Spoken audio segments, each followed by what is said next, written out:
کتاب جو تم پر نازل ہوئی ہے اس سے تمہیں تنگ دل نہیں ہونا چاہیے.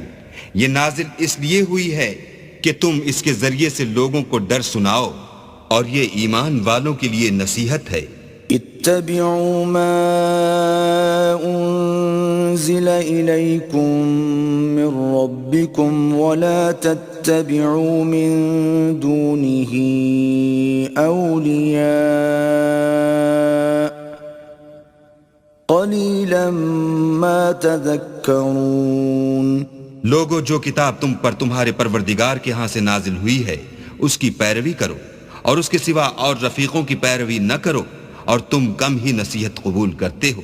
وَكَم مِّن قَرْيَةٍ أَهْلَكْنَاهَا فَجَاءَهَا بَأْسُنَا بَيَاتًا أَوْ هُمْ قَائِلُونَ.